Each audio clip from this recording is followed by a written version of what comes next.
this panel is going to be on the subject of plants and mental health.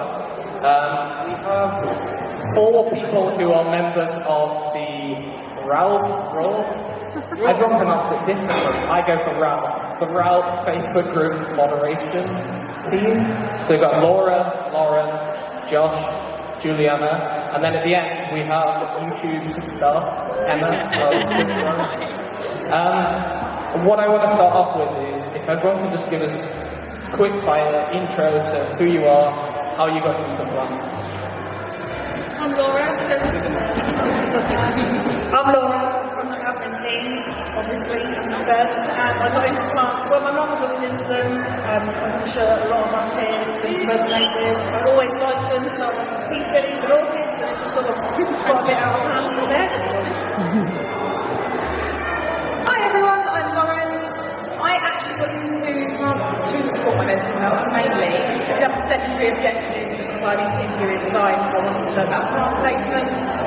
But the main thing was to try and find a hobby that was just for me, that I could do at home that's calming and to support my mental health.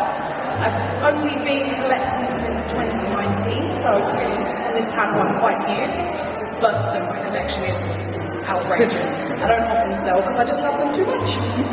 Alright, so I am Josh, I'm the water mascot and moderator, and I have a degree in zoology, so my pathway into plants came through keeping enjoying animals, tarantulas, voles, geckos, I've got all of it. So like, obviously when you have those sort of things, you try to replicate their environment, which quickly leads into all of Jacob's stock, which is currently most of my terrarium for all the rare terrarium plants and stuff like that. It just grows and grows, and then you have a house full of 20 different tanks full of different biotops and ecosystems. Hi everyone, so I'm one of the moderators for the group as well. So Grandma and Mother are both really into plants, and I've always had them around the house, and then during lockdown discovered how much money I can spend on rare plants and went very poor for a while. And it's just kind of grown from there and made a lot of friends, and that's just kind of kept it going and it's become a really nice hobby to kind of keep sane throughout it all. Your professional. Oh, I work in mental health as a mental health therapist and the NHS. Hi guys. Tell me all your problems. She's got it here. Hi, I'm Emma, aka Good Growing, on all of the socials, YouTube, Instagram, etc., TikTok, you do that kind of thing. I got into houseplants when I moved to the UK from California, and I moved to London, which was a city, and there was just not enough greenery for me, and so I started getting houseplants to bring more greenery and nature into my home, and I just quickly realized how beneficial the hobby is for mostly my mental health, surprisingly. You never would have guessed it, but it makes such a difference. I'm sure you all know that.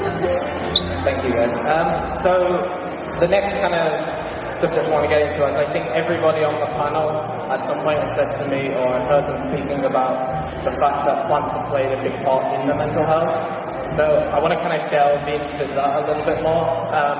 First, I think I also got into plants from a mental health perspective. I had a shit time at work.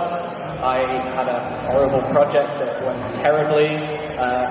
Long story short, I ended up in Nepal for 3 weeks with a very disabled man I didn't know was disabled. It's a long story, but it was not a great time. So when I came back to the UK, I was already into plants, so then I was like, right, I'm going to bury myself in a subject that's not work, and that turned into plants, and that turned into a business, which ironically is not the best way to solve mental health.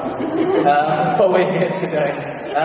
So if I want to pass the mic over, if you just give like a little intro to kind of the mental health side of plants, but for you from a kind of personal perspective. So, as I said, I've always been into plants, not quite the rare ones that I have now. My main obsession came at a low point in my life. I was diagnosed with chronic depression, an anxiety disorder, which I'm really struggling with right now. And that's when I discovered that online plant communities, rather than me just going into local shops and meeting people face to face, I came across online communities just before COVID, made some fantastic friends who I'm still friends with to this day, like Melissa. So it's not just the aspect of growing and having plants and the joy that really gives you, or being able to look after something and watch it thrive. I do have children, so I do that with them as well. But meeting people whose interests are so similar to yours, this is a massive step for everyone here, and I know so many of us are anxious and worried and have been excited and dreading this moment all at the same time. But from the moment I drove all the way to Scotland from Norfolk to meet Melissa and was anxious for that whole time in the car, and got there and made a friend who I think will now be my friend for life. And this is my mod team, and I've never met any of them, and now it's people that our lives are all really similar, we're into the same thing, and when one of us is having a hard time, we really support each other. And I hope that anyone here who's on the group feels that and understands that we get that mental health is a huge part of people's lives, and we don't want anyone to feel like they're on their own, and that is why we're there. So in terms of mental health, I've spent most of my career to date working in recruitment for my sins, and with that I've worked mainly with small businesses, startups and medium businesses, so I go through the journey of conception of business all the way through to establishment of a team. What they don't tell you when you decide to start a career in recruitment is that everybody is coming to you at a transitional point in their life, and changing job or changing career or even changing focus actually takes a lot of strength and courage. So you indirectly become a coach and a mentor through that process. Sadly, during the pandemic, my agency collapsed because all my companies that I recruited for were on recruitment freezes. So I decided, what do I want to do next? What do I want to really focus on? So I'm in the process of becoming a qualified coach and mentor. In addition to that, I have a diploma in stress management, amongst various other 14 other qualifications I haven't finished yet, but mainly to provide support in both mental health and support in coaching a business. So when I joined the Rock team, my main focus was to provide support to the members, handle queries, try and be impartial, actually look at both sides of every story, and be able to sit up and actually just talk to someone that's going through a really difficult time. I think the team are fantastic, we support each other, we have our own individual stresses. Personally, I've suffered with depression, been through periods on antidepressants, been through periods where I haven't been, so it's been a personal thing for me, so I find it easier to relate to people. Personally, within the team, everybody's fantastic and supportive. Juliana doesn't quite advertise that she's a mental health professional, but gives us all a lot of support behind the scenes, and is a fantastic person to speak to, so I'll let her take the subject a bit more in depth. So for myself, I'm thinking more about the social community that people can plant to us all, because we all have that addiction to plants that we get another, and it becomes too much, and it becomes very dark, and a lot of us are on our own, we might have social anxiety, whatever the situation is, so you don't get to go talk to people, but having communities and things like walking all the plant groups, all the other plant groups as well, it opens you up to so many people, like people such as Juliana and Lauren, that I wouldn't have known were available to me outside of the plant community. And having those people where you can just reach out and talk to, like put up a post and there'll be about 20 people, oh, DM me. You don't know, but it makes so much easier to talk to them and support them yourself. And like, I'm quite a lovely person, I've run around here today talking to just about every person available. But then I have a lot of behind the scenes stuff, like people don't know, breakdowns, things going on, a lot of struggles, and I've got these people to talk to. But a lot of my enjoyment comes from helping other people. So me being this big public figure in a way on plant groups such as Raw, I'm able to help a lot of people. I have a lot of people approach me at things like this, or I go to reptiles conventions and stuff like that. People approach me there saying, oh, you're posting on my day, and it makes it better, help me get through lockdown, help me with this, and they'll private message me, I'll talk to them there. So it's not just receiving the help, but being able to give it out myself, and without that platform I wouldn't have been able to do it. I'm just a little midget ginger living in Wales, I can't really do much without these sort of platforms that the plant community is giving me. So I've worked in mental health for quite some time now, and I actually was working in it prior to getting properly into plants. I am now, but I think the thing is everyone has their own journey and their own struggles with regards to mental health, and it's just trying to find the thing that kind of helps you and supports you. And I think at first when I got into plants, it was the joy of just getting something and watching it thrive and grow, and it's really proud. Like, it's a proud moment when you get like your plant that like starts getting its first fenestrations and stuff on a star. I'm like a proud mama watching that.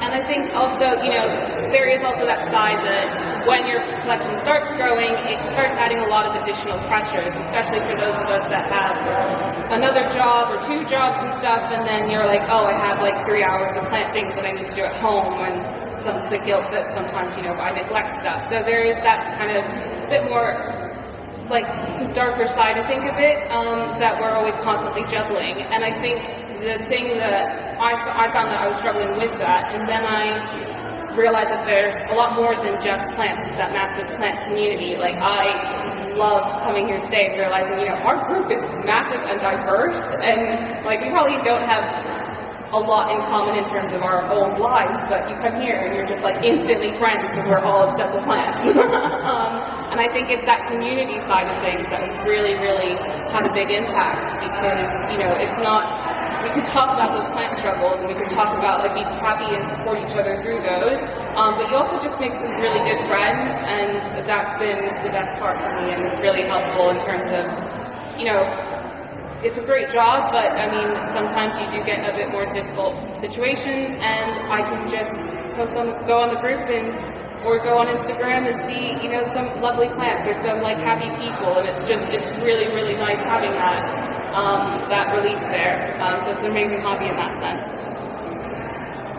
So for me, one of the big things about taking care of plants is I kind of find it as a meditation. I cannot meditate for life. I can't just sit down, close my eyes, and clear my mind. That is impossible. I don't know why, but I can't. And so having plant care and having these tasks that I need to do, it allows me to step out of anything that's going on in my life and really focus on doing this one task with my hands right now, and it brings me to the present moment, which is what I've heard is the importance of meditation. And so it kind of has allowed me that process. And so even if I'm going through the deepest, darkest struggles, and like I've suffered with anxiety and depression, I'm on antidepressants right now. And so it's one of those things that I can constantly go back to, and no matter what, it's there for me, if that makes sense. And even if I'm going through a really tough time, like my plants will still be there. They might not be doing the best, but taking the time to care for them, it becomes a self-care thing for me as well, which I think is really important. Brilliant. Thank you, everyone. So I think my next question is kind of touching on what you all touched on, but maybe it's a slightly different question for you guys and whatever, but social media obviously has played like a huge role in connecting people, but there's obviously like pitfalls from social media for your mental health. I'm sure everyone who's delved into rare plants at some point has kind of been like, I need to get this plant, and has ended up spending way more than they maybe should have, or has seen somebody who has plants that they wish they had and kind of been like, oh, I don't have the money, it's, whatever it is for you. How do you balance the positives of social media versus the negatives, and what do you do to kind of try and avoid the negative side of social media? Well, I think the most important thing when it comes to having those feelings about when somebody has something that you don't have, I mean, it's natural, we're always going to aspire to have things that we can't have or we can't afford or just aren't possible for us to get right now, like most of the pipers in the UK. But in terms of social media, it's not just a case of it can take a dive into mental health, but people have things you don't have, or you're reading things that you can't attain.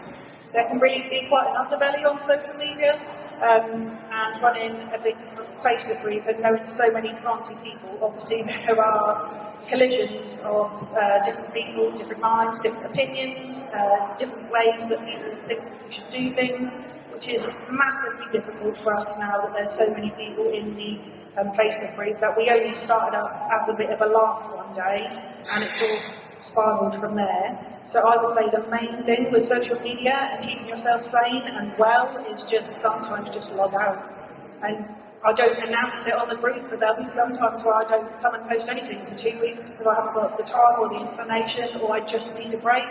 And that's okay. It's okay for everyone to do. You need to deactivate your account, live real life for a little while, and remember that what people have on Facebook is not the same as how you see people in real life at all. My life isn't Instagram worthy, but now and again I take a really nice picture of a plant and people think that, oh, her whole house must look like that, but it really doesn't. So yeah, just important to stick with reality and sometimes just have 5 minutes and don't log on for a couple of days and focus on your friends, your family, your plants, you know, everything else that you have in your life that isn't social media is so much more important than anything that I could put on the group and tell you. I think that's really the point I'll touch upon the most, is that although I'm part of the water team and we do a lot to support each other, controversially, I believe social media is toxic. So part of what I do with coaching people that are suffering with their mental health is to actually try and help people to take breaks and actually have offline periods. And we have so many facilities on our phones that support us in our mental health that we don't use. My phone, when I'm having my part time, which is for me, for my mental health, is on airport mode or on do not disturb. The only person that can call me on that is my husband or anyone I'm working with professionally. Those times are literally offline moments. If I feel like there's been, for instance, we moderate a lot of conflict within the group. Sometimes that conflict, when the resolution isn't in somebody's favour, the frustration gets directed at you, even though you're not the source of the problem. So you deal with a lot of stress and high pressure situations just from trying to help somebody, sadly. And after that, sometimes it can be sending a message into the team and saying, I need to come out for a while because I don't want to lose my love for it. In terms of how I use social media, that has completely changed since I got into plants. I use social media to connect with plant audiences, but I don't use social media to connect with friends, family, for any kind of social element aside from the plant community. I think people can try and live social media their lives. I think people can try and impress. They can be upset that they haven't got likes and engagement and comments on a post. Even when you're going through a difficult time and you post something for sale and you know what you paid for that plant, you put it on for a price that you think is reasonable and it can get nothing. Even that side of the plant world can be actually quite detrimental. About it in the sense of like, look, I'm not doing too great right now, so I can't take that on board. But once I am feeling better, you know, I will reach out. And also, a lot of times when you are open and honest like that, you will actually then have people coming in and being like, oh, okay, you know, you helped me in the past, like, let me support you now. Let me be there for you. Because I think we have that tendency of like closing ourselves off when we're not able to deal with, we're overwhelmed with everything. But just being honest about that struggle can often actually open the doors to a lot better friendships and communications. I think kind of going back to like social media in general, I kind of have like a love-hate relationship with my Instagram in the sense of like, I want to try and get those nice pictures because, you know, like, how did you take that gorgeous picture? Because when I do it, it looks horrendous. And you always want to get better at doing that, and you do want to, like, there is a bit of that envy side of things. But I think one thing that I realized is actually, you know, it's not about followers or likes, it's like the person that's there, the person that's commented. Because I found that, you know, when I was just focusing on kind of the superficial stuff, there were half the time I didn't want to open my Instagram because I had nothing to post, and I just didn't want to go for my clients just to take pictures of them. So I just wouldn't open up my account. But actually, when I did go on and I started interacting more, that's when it's a lot more interesting. Like, oh, I actually know this person that I'm following. I actually like want to see what's going on in their life. Like I want to communicate with them, and that's just made it a lot more interesting and engaging. Because I think, you know, it is such a big community, obviously across the world, and especially during the pandemic, like you're alone in your house a lot. Just looking at random pictures doesn't do it. But actually, when I started communicating with people, that's when it made it a lot more interesting for me. But definitely, I still take a lot of breaks. I work remotely, so I'm on the phone all the time for work. So, you know, there will be times where I'm just like, nah, just, you know, as soon as I'm done with work, my phone is going away, and it's just not today. So yeah, that's generally my take on stuff. So I've got a kind of interesting situation in that I am a full-time content creator, aka social media is my job, which probably isn't the healthiest thing because there are so many pitfalls with social media that all these other people said, and so that's kind of what I have to do on my daily basis in order to pay my rent. But I think I feel very lucky with the plant community in that 99% of the people I'm interacting with on a daily basis on the plant community are the most generous, nurturing, kindest, caring people, and they all want to see each other succeed, and that's how I feel about any of the other plant people out there. I want you to succeed, and that's why I will respond to your message, or if you've got a question, I'll answer it, and even if that's not the healthiest thing for me in the moment, because I don't necessarily have that capacity, I will. And like you said, it's about creating boundaries and finding that space for yourself where you're taking care of yourself while still being a part of this amazing community. And if you need to take breaks, but for the most part, I feel really lucky to have a really kind community, and I don't get very many people comments, so thanks everyone. I know, I'm Who's going to be the first? Thanks a lot right now. I'll block you. Probably not what I can add to the wonderful things these guys have said, but I think the last question I'd like to ask is if there was like one takeaway point that you could give somebody here today, what would it be? Don't sweat the small stuff. I mean, everything you see on social media and other plant people, you're going to think that they can keep these plants alive. None of their leaves go around. They've never kicked a plant across the kitchen. I've killed way more plants than I've kept alive. Some don't come up, but some really expensive ones. Yeah, just don't worry about it.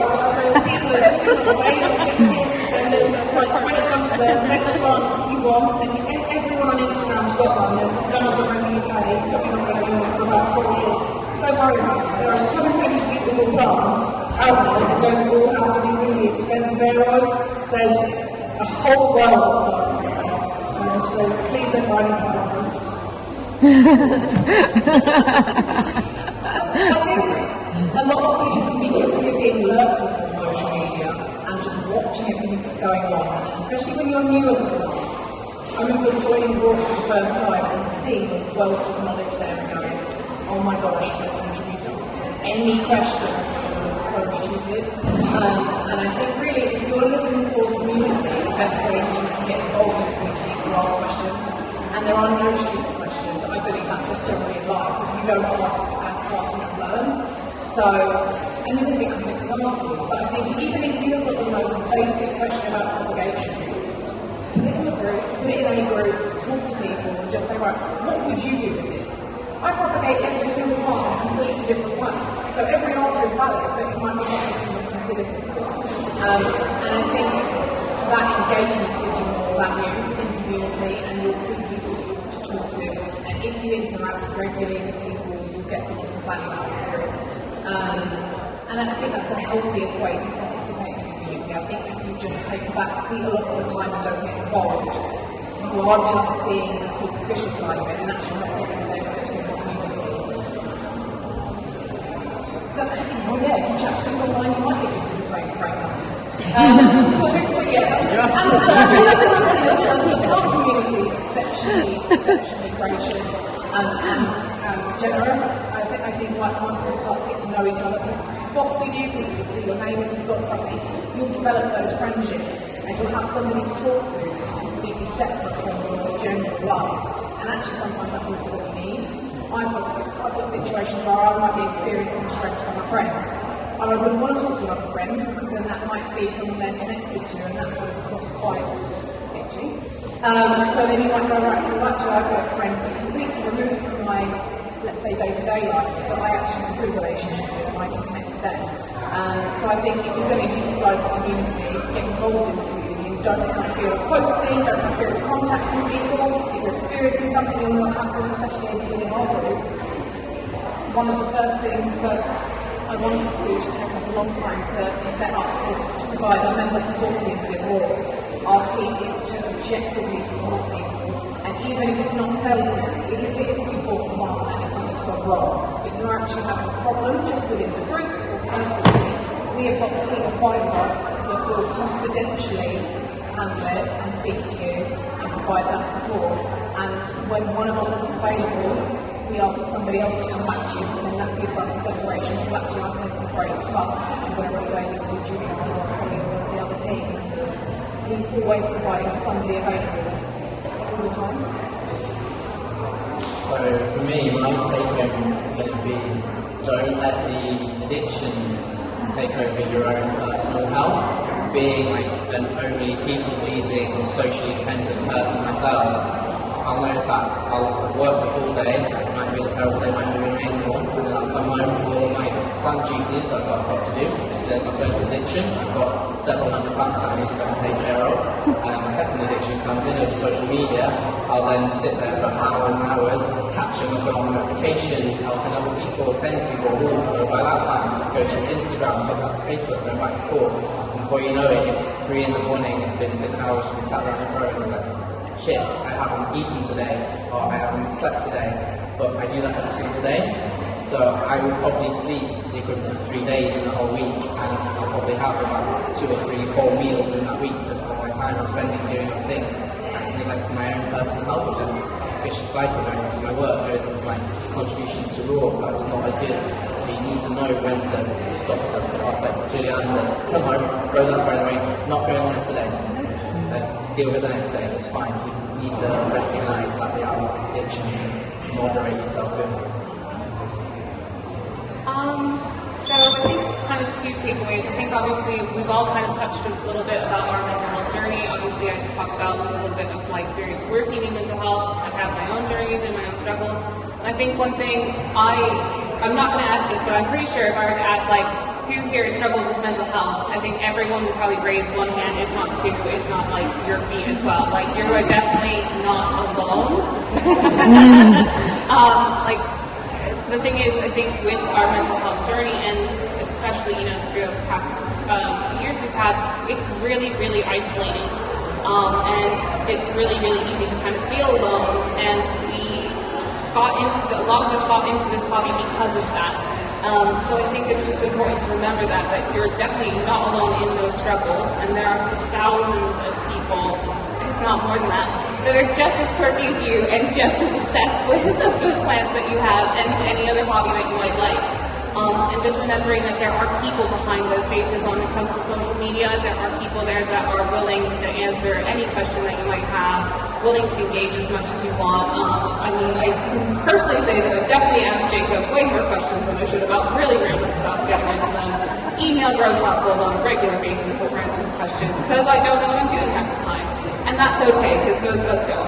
So it's okay to vocalize that you're struggling, vocalize that stuff isn't going well, reaching out for help. We've all probably found our own coping skills, and someone else might benefit from hearing that. So sharing those with people as well can be really helpful. So this might be a bit controversial, but my takeaway is it's okay if your plants die. It's okay to cry if we die too. And it's okay to cry about it.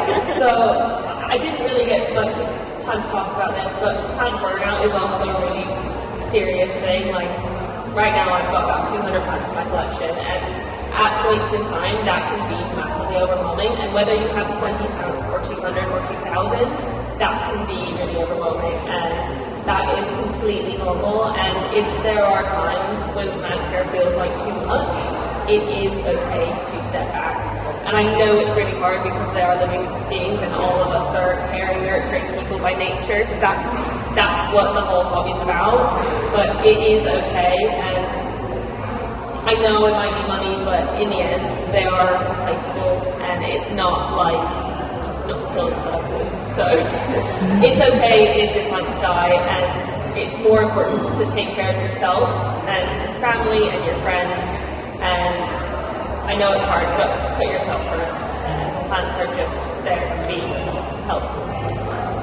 Just to follow up on that, I think my one take home would be, no matter how many plants you kill, I kill more.